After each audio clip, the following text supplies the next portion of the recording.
Тәуелсіздік алған елдің ең бірінші айрықша белгісі ұлттық валюта. Ол Қазақстан Республикасы көлемінде пайдаланылатын заңды төлем құралы. Ақша асыл қазына, халық байлығы. Халқымыз теңгені бұрында пайдаланған.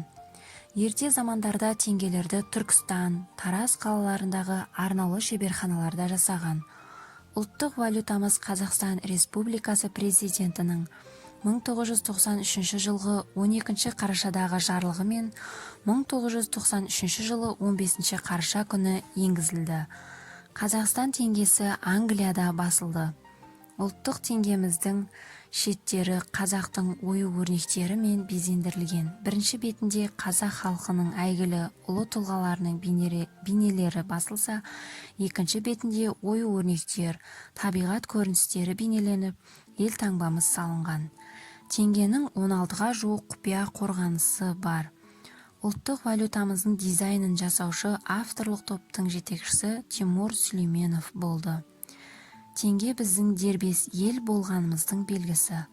Ұлттық валюта еліміздің даму көзі. Әлемдік деңгейге теңелудің алғашқы факторларының бірі. Ол барлық уақытта тәуелсіздігімізді қамтамасыз етеді. Қорыта айтқанда, еліміздің тәуелсіздігі мен ұлттық валюта ажырамас ұғымдар. Ал теңгеміздің орнықты болуы, сонымен қатар қаржы саласының тұрақты болуы тәуелсіздігімізді арттыра түсетіні хақ. Біз әлі жас мемлекетпіз, әлі де асар асуымыз, алар белесіміз алда. Тәуелсіздік таңы арайлап атып, егемендігіміз еңселі бола берсін.